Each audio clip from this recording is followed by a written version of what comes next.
With that, let me introduce our next speaker, another homie of mine, another comrade, my guy, Tristan Taylor. Uh, Tristan is a bisexual working class Black man born and raised in Detroit. He became a revolutionary as a result of growing up in a family that had to struggle and that still is struggling hard to survive. A social justice activist at 17, Tristan was won to Trotskyism at 18 because it embodied a Marxist method that helped explain the inequality and oppression he faced and how to fight it. Tristan recently joined Left Voice and is one of the founding members of Detroit Will Breathe, DWB, an organization born in the midst of the struggle for Black and Brown lives that seeks to build a militant, integrated, and youth-led movement in Detroit that has been able to play a leading and radical role in the struggle for Black and Brown lives. Tristan, my guy, it's all you, man. Thank you. First off, thanks everyone for being in attendance, listening to our experiences and what we have to say. Appreciate Carmen for holding it down, being the best hostess of the mostest, with the mostest. I'm going to be doing a very inadequate job of presenting to you not only what organizing in Detroit has been, but kind of some general lessons that I think everyone, no matter where you are at, can learn from and apply. And I won't be given like a ton of answers to burning questions. And in fact, I'll be doing my job correctly if I'm raising just as many questions as I am giving answers, because the task in front of us is like really difficult. And we've all got to do our best to, approach it like seriously and humbly, and doing our best to kind of, use the moment that we have to, figure these burning questions out. In Detroit, Detroit Will Breathe was formed because not only of the kind of bankruptcy of the social justice organizations, like the mainstream civil rights groups, not being willing to actually do any types of mobilizations, but also because we were able to build a movement whose basis was mass democratic assemblies, where the people in the streets themselves were able to voice their concerns, their questions, their aspirations, and really battle all of the key political questions out in terms of where the movement was going and what it was doing. And what that meant was we were able to have a space where misleaders from the community, sent by the mayor, sent by the police themselves, draped in like community, verbiage, right? And about loving the struggles of young people, we were able to really confront the ways in which they were trying to like demobilize the movement and send people home. And I think a thing that's really important for our struggles, especially going forward, is at every given moment we are creating mass institutions of democratic decision making and debate, because that's going to be the only way in which we not only expose the misleaders for who they are, but that we give chance to make sure that working people, their voices and their concerns and their interests are actually expressed.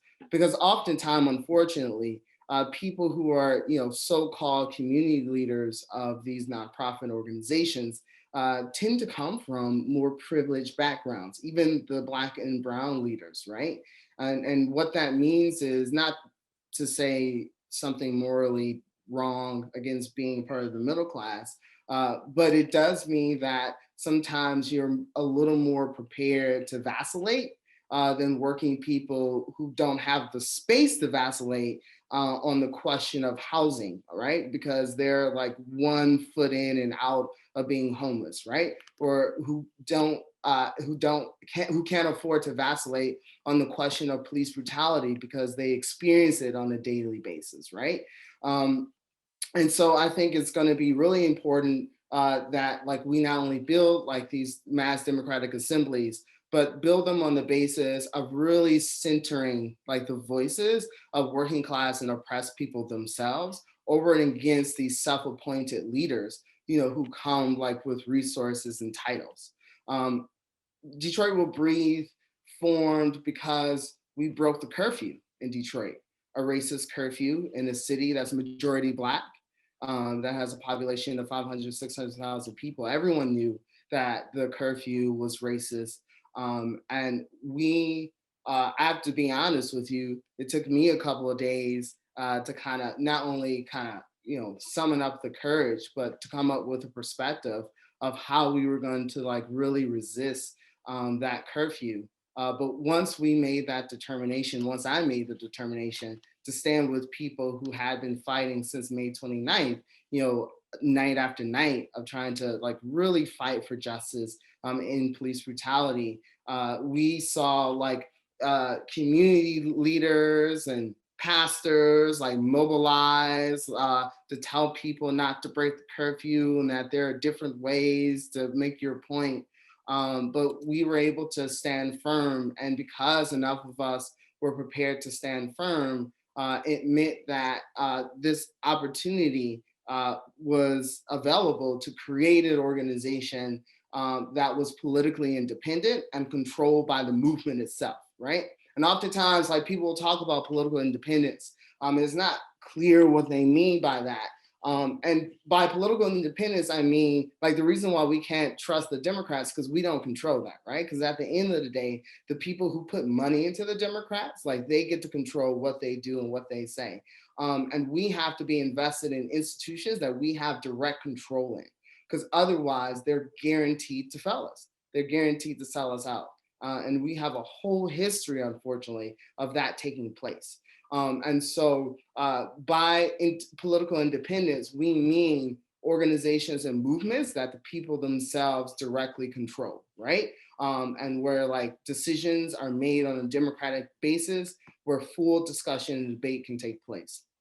The other thing about Detroit Will Breathe's experience in breaking the curfew, and I think this is going to be really important for revolutionaries to figure out better ways to do.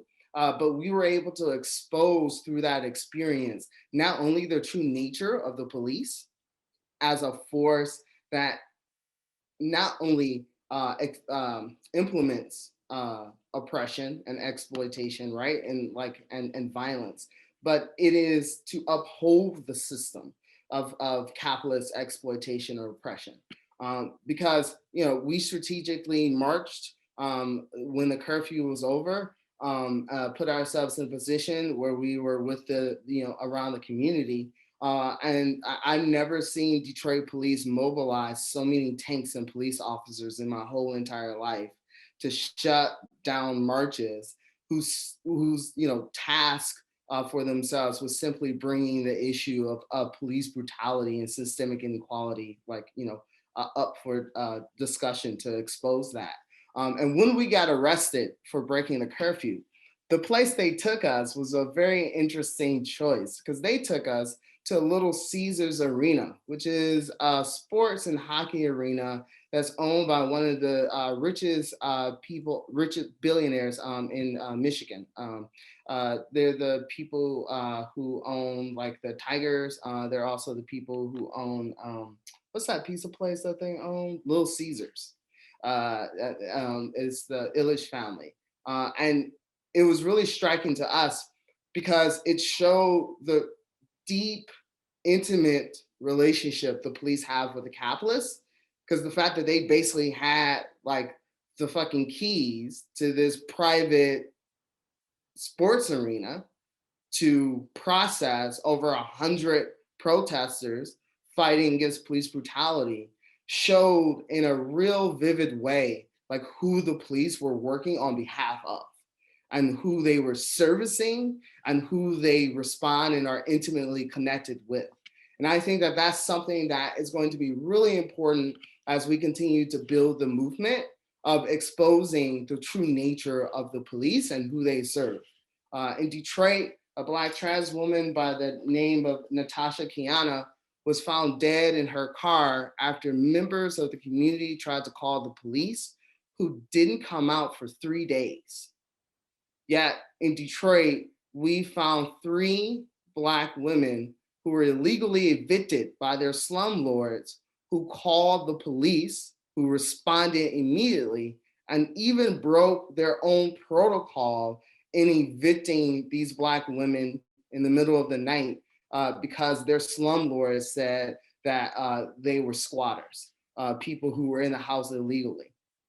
And so it shows that, when people are in need, right, the police don't come. The thing that we are told about how essential the police are and the job they're supposed to perform, like our experience teaches us like differently, right? And I think it's going to be important for us to express that in different particular ways, using people's everyday experiences. And that's something that Left Voice is definitely interested in helping do. So definitely for people who have your own stories in your own cities about the true nature of police, about what they do, we invite people to write those statements and articles to Left Voice so that we can get the true nature of the police out and expose it to the working class and oppressed themselves, that these entities, the police departments, are not here to save us. They're here to oppress us, which is why we need to make sure that the resources they get are actually proactively reinvested into our communities, with the community, the working class, and especially oppressed ourselves, having direct say and control over where those resources go, because we know best where they need to go and what needs to happen. And like I said, this is wholly inadequate, and I apologize. But I'll just end my presentation by saying that I think one of the things that's going to be like really important as we continue to build the movement forward is thinking about ways in which we can really express the many manifestations that racism and systemic inequality comes up. And really engage deeply with the working class and oppressed communities themselves. Revolutionaries have to understand, right, that we cannot mobilize or substitute for the masses, but we have to be fighting and mobilizing alongside people. And the way that we do that is by really dynamically engaging in the issues that people have been fighting around for a long time. And Detroit Will Breathe, we were able to, create a set of demands that not only highlighted police brutality, but highlighted all the different manifestations of racism that included fighting for a sanctuary city, right? That stopped the cooperation between ICE and the city of Detroit. Fighting, against water shutoffs, which is a major thing in the city of Detroit, where tens of thousands of people had their water shuts off yearly. And we were able to also even mobilize in defense of communities facing oppression internationally. So we did a march in the city of Hamtramck that has a huge Yemeni population against the civil war that's taking place there, and standing in defense of Palestinian rights. Because we really, when we said that Black and Brown lives matter, wanted to mean that. And because we allowed for the movement to have this like really open and democratic character, admit that people can bring their struggles to it, and allowing us to engage in a deep and meaningful way. And so, with that, that's just kind of the things that I have. And sorry that there wasn't more, but we'll get there.